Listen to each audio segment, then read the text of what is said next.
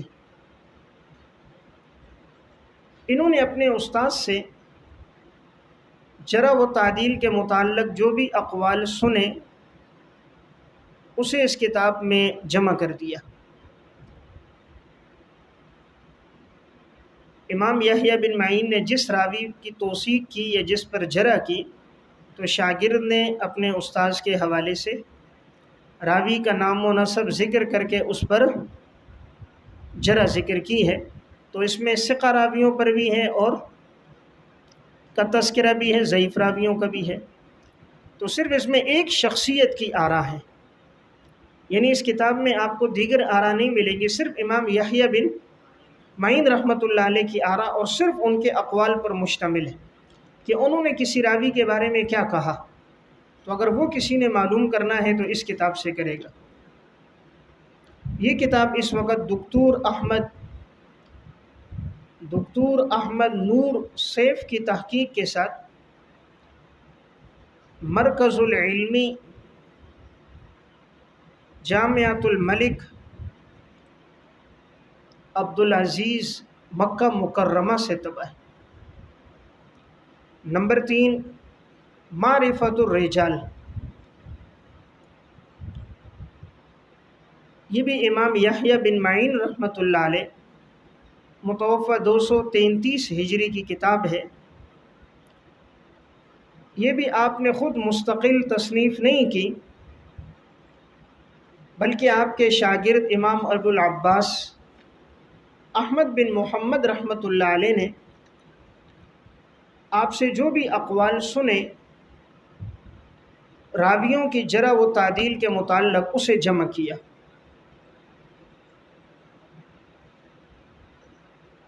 اس کتاب کا پہلا اور دوسرا حصہ موجود ہے، بقیہ اجزاء اس کے اب تک مفقود ہیں،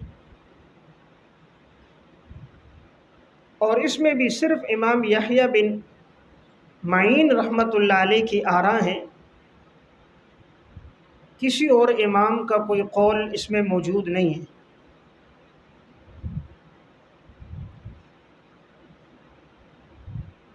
اس کتاب کا فائدہ صرف یہ ہوگا کہ ایک شخصیت کی آراء سے انسان واقف ہوگا۔ یہ کتاب محمد کامل قصار اور محمد مطیع کی تحقیق کے ساتھ مجمع اللغت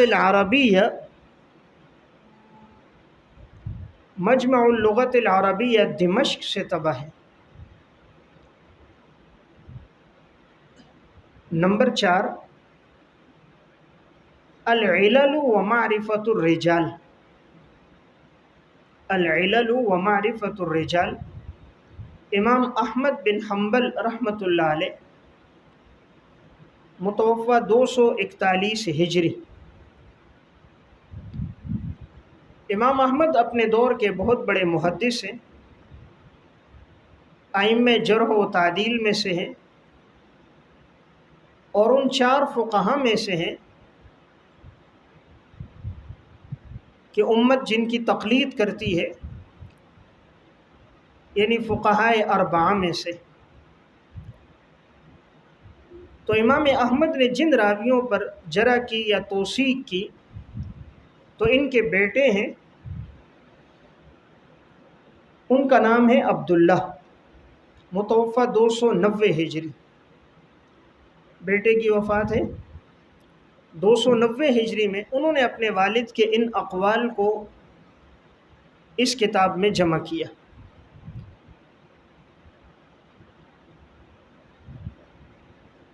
تو اس کتاب کا فائدہ یہ ہے کہ امام احمد کے تمام اقوال ایک کتاب میں مل جاتے ہیں، گویا امام احمد کے اقوال کا انسائکلوپیڈیا، کہ اگر کسی راوی کے بارے میں امام احمد کی رائے چاہیے تو ہمیں اس کتاب میں ملے گی، اور اس میں ثقہ ضعیف دونوں قسم کے روات کا تذکرہ ہے۔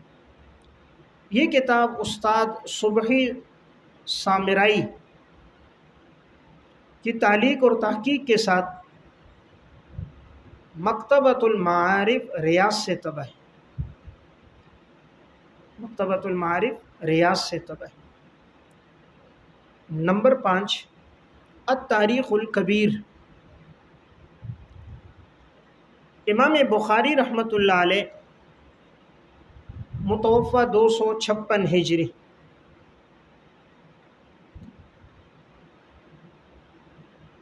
اب تک کی کتابوں میں جو میں نے تذکرہ کیا ان میں جامعیت کے لحاظ سے،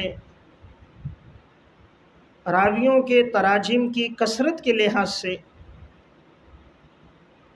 معلومات کے لحاظ سے امام بخاری کی یہ کتاب بڑھ کر ہے۔ امام بخاری رحمۃ اللہ علیہ نے اپنی اس کتاب کو 18 سال کی عمر میں لکھا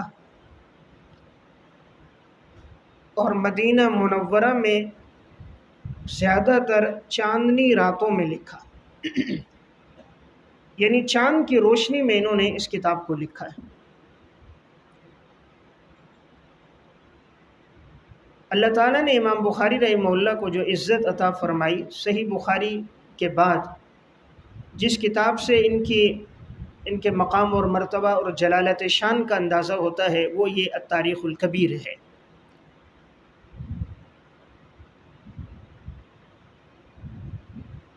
یہ کتاب، اس میں آپ نے مردوں کا بھی تذکرہ کیا، عورتوں کا بھی تذکرہ کیا،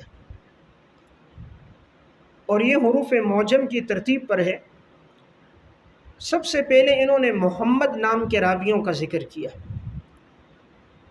ورنہ تو ترتیب ہوتی ہے الف سے شروع ہونے والے نام ہوں، پھر با سے، پھر تا سے، لیکن انہوں نے آغاز کیا محمد نام کے راویوں سے، اور پھر اس کی وجہ امام بخاری رحمۃ اللہ علیہ نے خود بیان کی، انما بدئ بمحمد من بین حروف الف با تا ثا لحال النبی صلی اللہ علیہ وسلم لأن اسمه محمد صلی اللہ علیہ وسلم فإذا فرغ من المحمدین ابتدئ في الالف ثم الباء ثم التاء ثم الساء ثم ينتهي بلا الى آخر حروف۔ امام بخاری رحمۃ اللہ علیہ نے کہا، میں نے سب سے پہلے محمد نام کے راویوں کے حالات اس لیے لائے کہ آپ صلی اللہ علیہ وسلم کا اسم گرامی ہے محمد، پھر میں اس کے بعد ابتدا سے الف نام کے راوی، پھر با، پھر تا سے شروع کروں گا۔ بعد میں آنے والے محدثین نے کو یہ اسلوب بڑا پسند آیا، اس لیے پھر اکثر محدثین نے بھی اپنی کتابوں کا آغاز کس سے کیا؟ محمد نام کے راویوں سے کیا۔ الگ سے اس پر ایک کتاب بھی ہے محمد نام پر، المحمدون من الشعراء، علامہ قفطی رحمۃ اللہ علیہ کی ہے، محمد نام کے کون کون سے شعراء آئے، ان تمام شعراء کو انہوں نے جمع کر دیا۔ بطور فائدے کی ایک بات عرض کروں، بخارا میں ایک قبرستان تھا، اس کا نام تھا تربت محمدی، اس میں 400 سے زائد قبریں تھیں اور سب کے سب محمد نام کے محدثین کی تھی۔ جب صاحب ہدایہ کا انتقال ہوا، انہیں لے جایا گیا تو انہوں نے پوچھا بھئی ان کا نام کیا ہے؟ کہا جی ان کا نام علی بن محمد مشہور برہان الدین مرغینانی، نام محمد نہیں تھا، تو انہوں نے کہا بھئی کہیں اور دفناؤ، اس قبرستان میں ان کی تدفین ہوتی ہے جن کا نام محمد ہوتا ہے۔ تو اس لیے اسلاف میں محمد نام کا بڑا رواج تھا، پورے سلسلے نسب محمد بن محمد بن محمد بن محمد، تو اس لیے یہ نام مکمل ہے۔ ہم اردودان طبقہ سمجھتے ہیں یہ ناقص ہے، ہم کوئی نہ کوئی ساتھ جوڑ دیتے ہیں۔ محمد نام خود کیا ہے؟ مکمل ایک نام ہے، مکمل ایک نام ہے۔ اس لیے اگر اللہ تعالیٰ آپ کو بیٹے کی نعمت عطا فرمائے تو نام رکھیں محمد، دوسرا بیٹا ہو محمد احمد۔ محمد قرآن میں 4 مرتبہ آیا ہے، احمد 1 مرتبہ آیا، اور ہر لفظ پر 10 نیکیاں ہیں، تو انشاءاللہ امید ہے محمد میں 5 لفظ ہیں، میم کا تو ادغام ہے نا، تو 5 ہیں، ہر مرتبہ کہیں گے محمد تو انشاءاللہ 50 نیکیاں بھی ملیں گی، حضور سے تعلق اور محبت بھی نصیب ہوگی۔ تو بجائے یہ کہ آپ شربت خان، جمعہ خان، ہفتہ خان، ٹوٹی خان، تو اس سے بہتر ایسا نام رکھیں جو بچے کی شخصیت پر اثر انداز بھی ہو اور اس سے اس کی شخصیت نمایاں بھی ہو۔ تو بہرحال امام بخاری رحمۃ اللہ علیہ نے اپنی اس کتاب میں سب سے پہلے ذکر کیا محمد نام کے راویوں کا، پھر دیگر راویوں کا تذکرہ ہوا۔ امام بخاری رحمۃ اللہ علیہ کی اس کتاب میں تقریباً 40,000 روات کا تذکرہ ہے، تقریباً 40,000 تراجم انہوں نے اس کتاب میں لائے۔ انہوں نے سب سے پہلے آپ صلی اللہ علیہ وسلم کی سیرت لکھی ہے کتاب میں، اور پھر خلفائے راشدین اور صحابہ اکرام کا تذکرہ کیا، پھر ترتیب سے شروع کرتے ہوئے اپنے دور تک لے کر آئے، تو گویا 250 سال کے تراجم اس میں آ گئے۔ یہ کتاب جیسے میں نے عرض کیا حروف تہجی کی ترتیب پر ہے۔ اب امام بخاری کا اسلوب کیا ہے؟ ان کا منہج یہ ہے کہ راوی کا نام لکھتے ہیں، پھر اس کے باپ دادا کا نام، اور اس کی اگر کنیت، لقب، نسبت، اس کا تذکرہ کرتے ہیں۔ 2-3 اساتذہ، 2-3 تلامذہ جو معروف ہیں جن سے یہ نقل کرتے ہیں وہ ذکر کریں گے، اور پھر اس کے بارے میں کوئی توثیق یا جرح بیان کریں گے۔ امام بخاری رحمۃ اللہ علیہ جب کسی راوی کی ثقاہت بیان کرتے ہیں تو عموماً یہ 2 لفظ استعمال کرتے ہیں، نمبر 1 ثقۃ اور نمبر 2 حسن الحدیث۔ نمبر 1 ثقۃ، نمبر 2 حسن الحدیث۔ اور جب یہ کسی راوی پہ جرح کرتے ہیں تو ان کا اس وقت جو جملہ یہ استعمال کرتے ہیں وہی فیہ نظر، اور سب سے سخت جملہ ان کا ہوتا ہے منکر الحدیث۔ منکر معنی انکار کرنے والا نہیں ہے، منکر معنی ضعیف کے ہے کہ یعنی یہ ناپسندیدہ ہے، قابل قبول نہیں ہے۔ امام بخاری رحمہ اللہ کی زندگی میں اتنی احتیاط ہے کہ انہوں نے یہ جس طرح بعد والوں نے الفاظ استعمال کیے نا، مثلا کسی نے کہا وضاع، کذاب، دجال، دجال من الدجاجلہ، اس طرح کا کوئی لفظ انہوں نے اپنی زندگی میں اپنی کتابوں میں استعمال نہیں کیا۔ یعنی اتنے محتاط تھے کہ زیادہ سے زیادہ کیا لفظ ہے، منکر الحدیث یا فیہ نظر، اس طرح کے سخت جملے استعمال نہیں کیے، اور کسی کی توثیق میں بھی بڑا مبالغہ نہیں کیا، جیسے بعد میں امیر المومنین فی الحدیث، ائمۃ الجرح والتعدیل، ثقۃ ثقۃ، ثبت ثبت، حجۃ الاسلام، اس طرح کے القابات بھی نہیں کیے۔ یعنی توثیق میں یا جرح میں نہایت محتاط انداز امام بخاری رحمۃ اللہ علیہ نے اپنایا۔ تو اس میں ہم سب کے لیے بھی ایک سبق ہے، انسان کسی کی توثیق ہو یا وہ ہو، محتاط الفاظ استعمال کرنے چاہیے، افراط و تفرید سے اپنے آپ کو بچانا چاہیے۔ امام بخاری رحمۃ اللہ علیہ کی اصطلاحات کے بارے میں ایک بات یاد رکھیں، اگر امام بخاری کسی پر جرح نہ کریں، یعنی خاموشی سے چلے جائیں، نہ توثیق کریں اور نہ جرح کریں، تو اس وقت مطلب یہ ہوتا ہے کہ یہ راوی امام بخاری کے ہاں اس میں دونوں احتمال ہیں، ثقہ بھی ہو سکتا ہے اور ضعیف بھی ہو سکتا ہے، اور اگر کسی کے بارے میں کہہ دے فی نظر تو اس میں کوئی احتمال نہیں ہے وہ ان کے ہاں ضعیف ہیں۔ یہ اس لیے بتا رہا ہوں کہ بعض لوگ امام بخاری جس پہ جرح نہ کرے، سکوت کرے، تو اس کو لوگ ضعیف سمجھ لیتے ہیں، حالانکہ وہ ضعیف ہو یہ ضروری نہیں ہے، ممکن ہے وہ ثقہ بھی ہو۔ اب یہ اصول آپ لکھ لیں، کل من لم ابین فیہ جرحہ، کل من لم ابین فیہ جرحہ فہو علی الاحتمال، فہو علی الاحتمال، وَإِذَا قُلْتُ فِيهِ نَظَرٌ فَلَا يَحْتَمِلُ۔ کتاب کا نام ہے تہذیب الکمال، جلد 18، صفحہ 265۔ تو دیکھیں امام بخاری کا اصول آیا کہ ہر وہ راوی جس پر میں جرح نہ کروں تو فہو علی الاحتمال، اس میں دونوں احتمال ہیں، یہ بھی ہو سکتا ہے وہ ثقہ ہو اور یہ بھی ہو سکتا ہے ضعیف ہو، لیکن میں جس راوی کے بارے میں کہہ دوں فیہ نظر تو اس میں کوئی دوسرا احتمال نہیں ہے، یعنی وہ راوی میرے نزدیک کمزور ہے۔ امام بخاری رحمۃ اللہ علیہ کی جب یہ عظیم الشان کتاب مکمل ہوئی، اس دور کے ایک بڑے محدث تھے امام اسحاق بن راہوے۔ امام اسحاق بن راہوے متوفی 238 ہجری۔ امام بخاری رحمۃ اللہ علیہ نے اپنی کتاب ان کو دکھائی تو وہ بڑے خوش ہوئے۔ اس دور کے جو بادشاہ تھے امیر وقت وہ تھے عبداللہ بن طاہر، عبداللہ بن طاہر رحمۃ اللہ علیہ۔ امام اسحاق بن راہوے اس کتاب کو ان کے پاس لے کر گئے اور اس امیر وقت سے کہا ایھا الامیر الا اوری کا سحرن، کیا میں آپ کو جادو نہ دکھاؤں؟ انہوں نے کہا دکھاؤ، تو انہوں نے امام بخاری کی یہ کتاب دکھائی۔ یعنی گویا کہ ایک جادو کی طرح ہے کہ راویوں کے سب حالات انہوں نے اپنی اس کتاب میں ذکر کیے، تو اللہ نے کتاب کو بڑی قبولیت عطا فرمائی۔ یہ کتاب اس وقت 8 جلدوں میں دائرۃ المعارف عثمانیہ حیدرآباد دکن سے طبع ہے۔ 8 جلدوں میں دائرۃ المعارف العثمانیہ حیدرآباد دکن سے طبع ہے۔ اب یہاں بطور فائدے کے میں 3 کتابوں کا تذکرہ آپ کے سامنے عرض کر رہا ہوں جو اس کتاب سے متعلق ہے۔ پہلی تو وہ کتاب کہ امام بخاری نے چونکہ اس کتاب میں بہت سی روایتیں بھی لائیں، احادیث بھی لائیں، لیکن ان کی سندیں نہیں لائیں۔ کسی ایک کی لائی لیکن اکثر کی سندیں نہیں لائیں۔ تو اب ضروری تھا کہ وہ احادیث جو انہوں نے راوی کے ترجمے میں لائی ہیں تو ان کی سندوں کا پتہ چل جائے، روایت کا حکم پتہ چل جائے، حدیثوں کی تخریج ہو جائے۔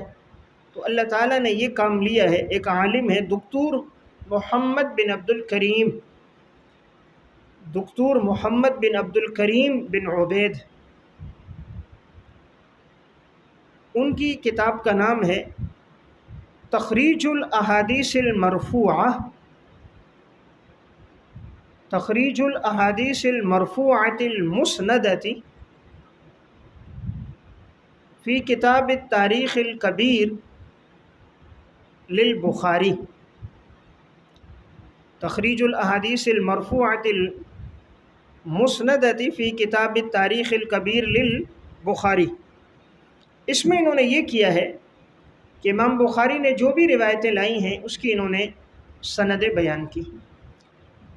اس کتاب میں کل 851 احادیث ہیں، 851 احادیث ہیں۔ یہاں ایک بات یاد رہے، امام بخاری نے جیسے صحت کا اہتمام صحیح بخاری میں کیا، اس طرح دیگر کتابوں میں صحت کا وہ اہتمام نہیں کیا۔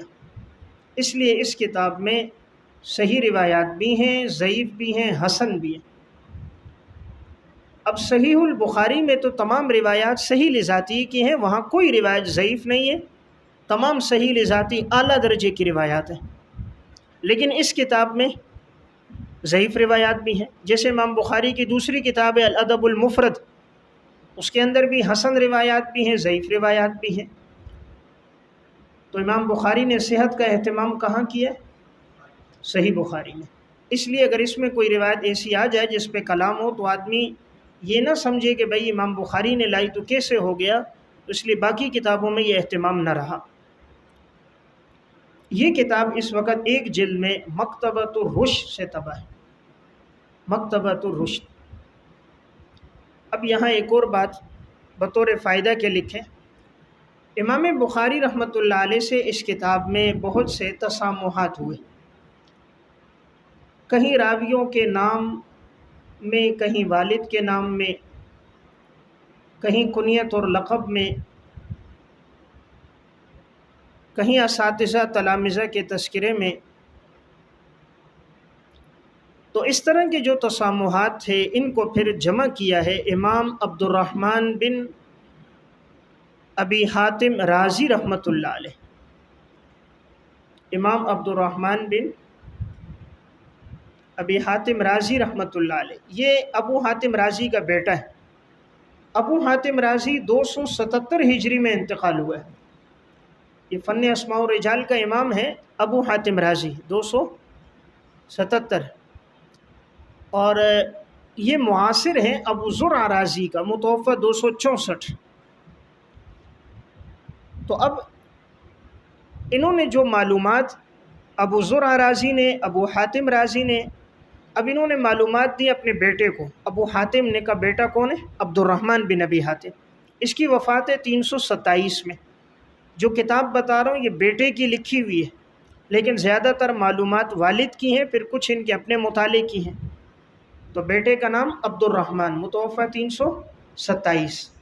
کتاب کا نام ہے بیان خطأ البخاری فی تاریخہ، بیان خطأ البخاری فی تاریخہ، کہ امام بخاری رحمۃ اللہ علیہ سے تاریخ میں کہاں کہاں خطائیں ہوئی، تسامحات ہوئے، اس کو انہوں نے اس میں جمع کیا۔ یہ کتاب اس وقت دائرۃ المعارف عثمانیہ حیدرآباد دکن سے طبع ہے۔ تو اس میں گویا امام بخاری کے تسامحات بھی ہیں، اوہام بھی ہیں۔ تو دیکھیں، غلطی سے مبرہ ذات، خطا سے مبرہ کوئی نہیں ہے، اس لیے ہر انسان سے لغزش ہو سکتی ہے، تسامح ہو سکتا ہے۔ فوق کل ذی علم علیم ہے، اور چونکہ یہ ابتدائی کاموں میں سے تھا تو اس لیے بہت سی ایسی باتیں ہو سکتی تھیں، تو یہ ان کے شان کے خلاف نہیں ہے، اس سے ان کے مقام مرتبے میں کوئی کمی نہیں آتی۔ اللہ نے ان سے دین کا بہت بڑا کام لیا ہے، تو وہ علم شریعت کے ایک آفتاب اور مہتاب ہیں، لیکن بہرحال تسامحات ان سے اس کتاب میں ہوئے۔ اسی طرح اس کتاب کے اوہام کو جمع کیا ہے خطیب بغدادی رحمۃ اللہ علیہ، لکھیں متوفہ 463 ہجری، خطیب بغدادی رحمہ اللہ متوفہ 463 ہجری۔ کتاب کا نام ہے موضع اوہام الجمع والتفریق، موضع اوہام الجمع والتفریق۔ اس کتاب میں سب سے پہلا عنوان ہے اوہام البخاری، اوہام البخاری، اور اس کے تحت انہوں نے امام بخاری کے 74 اوہام ذکر کیے۔ کتاب کا نام ہے موضع اوہام الجمع والتفریق، اور اس میں پہلا عنوان ہی اوہام البخاری کے نام سے ہے، اور اس کے تحت انہوں نے امام بخاری کے 74 اوہام کو ذکر کیا۔ یہ کتاب اس وقت 2 جلدوں میں دار المعارفہ سے طبع ہے۔ دیکھیں، اب ان حضرات نے امام بخاری کے تسامحات جمع کیے، تو اب یہ کوئی گستاخی نہیں تھی، چونکہ دین محفوظ ہے، اس میں اگر کسی سے کوئی خطا ہو جائے تو بعد میں آنے والے اس کی نشاندہی کر لیتے ہیں۔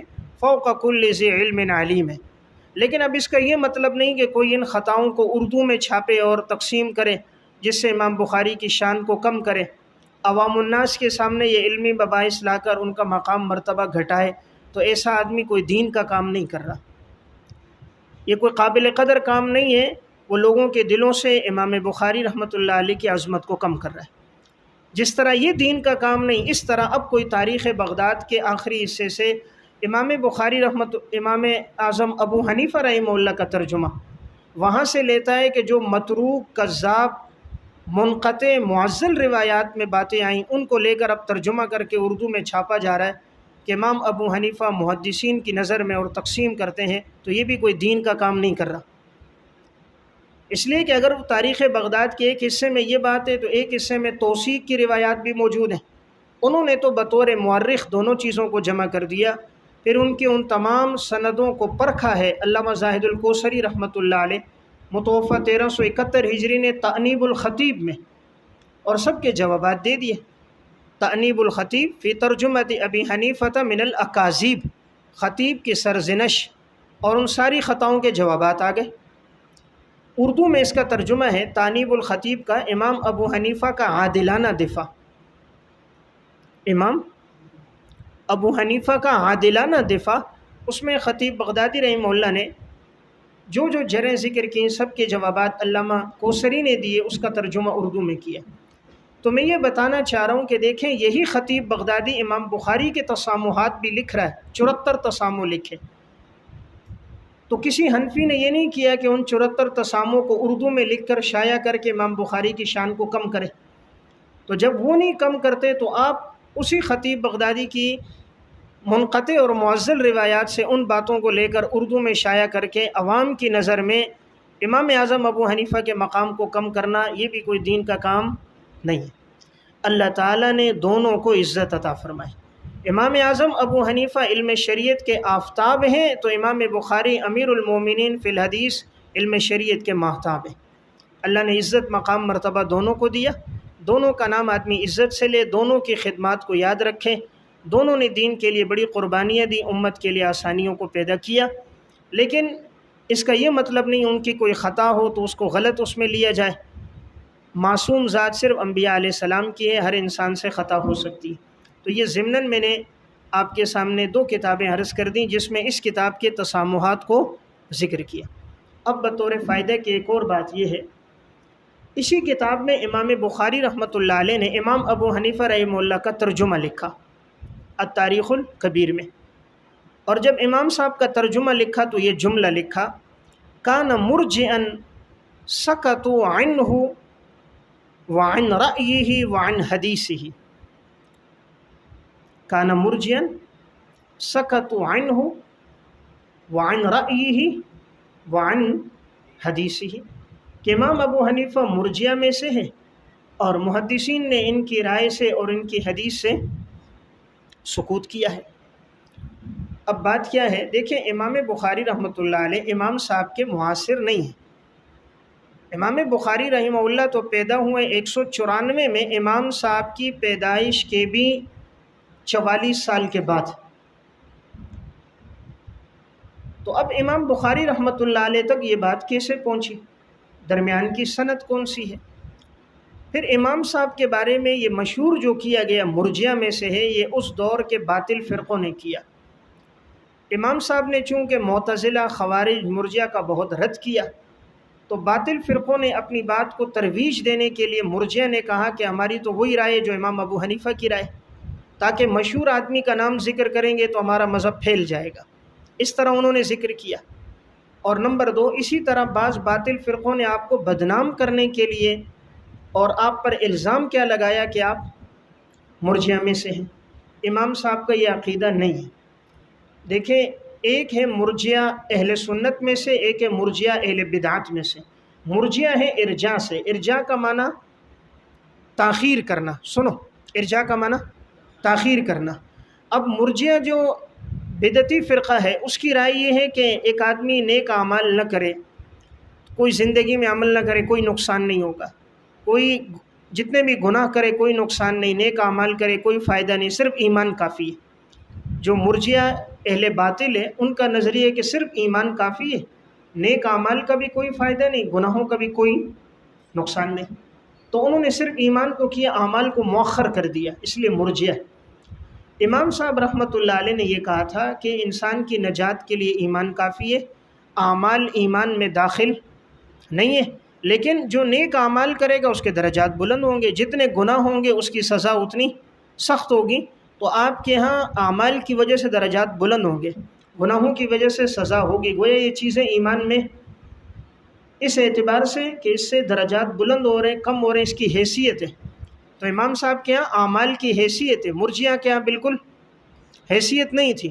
تو اب لوگوں نے صرف لفظی اشتراک کو دیکھا کہ مرجیہ بھی کہتے ہیں ایمان بسیط ہے، امام صاحب بھی کہتے ہیں بسیط ہے، تو گویا یہ مرجیہ میں سے، حالانکہ وہ ایمان کو بسیط کہہ کر اعمال کی اہمیت کو ختم کر رہے ہیں، اور امام صاحب بسیط کہہ کر مطلب یہ تھا کہ اعمال کی حیثیت ہے لیکن نفس ایمان میں یہ داخل نہیں۔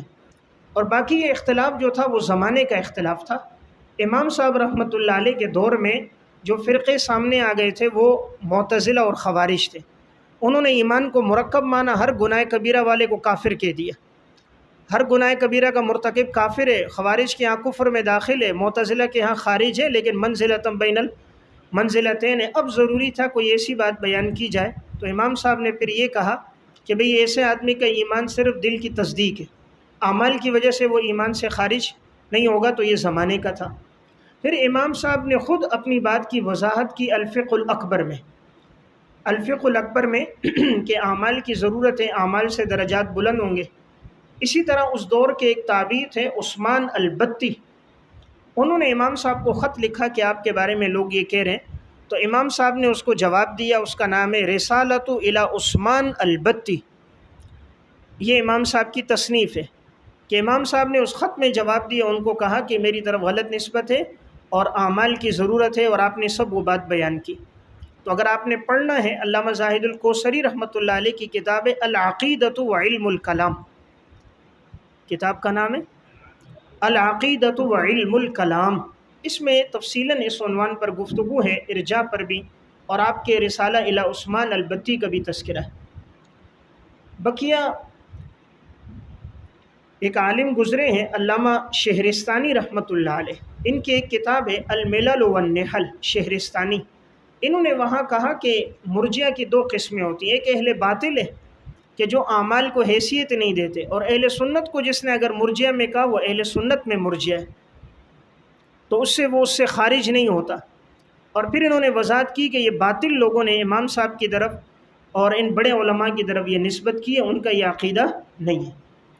باقی اس عنوان پر تفصیلاً اگر آپ نے دیکھنا ہو کہ امام صاحب کی طرف نسبت ارجاء اور اس کے جوابات پر، میں نے لکھا ہے امام اعظم ابو حنیفہ کے محدثانہ مقام میں، اس عنوان پر تفصیلی جوابات بھی ہیں، عبارات بھی ہیں، حوالے بھی ہیں۔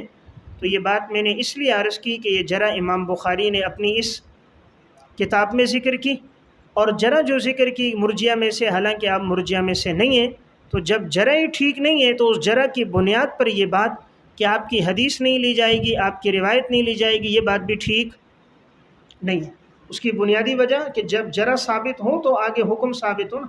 آپ مرجئہ میں سے ہیں ہی نہیں، آپ کی اپنی تحریرات موجود ہیں۔ امام صاحب کی تحریرات میں الفقہ الاکبر بھی اس وقت ہے، الفقہ الابسط بھی اس وقت ہے، رسالۃ الی عثمان البتی امام صاحب کا یہ بھی اس وقت موجود ہے، اور ان سب تحریرات میں تفصیلات ہیں کہ امام صاحب کا یہ نہیں۔ پھر امام صاحب کے تلامذہ نے بھی آپ سے یہ عقیدہ نقل نہیں کیا۔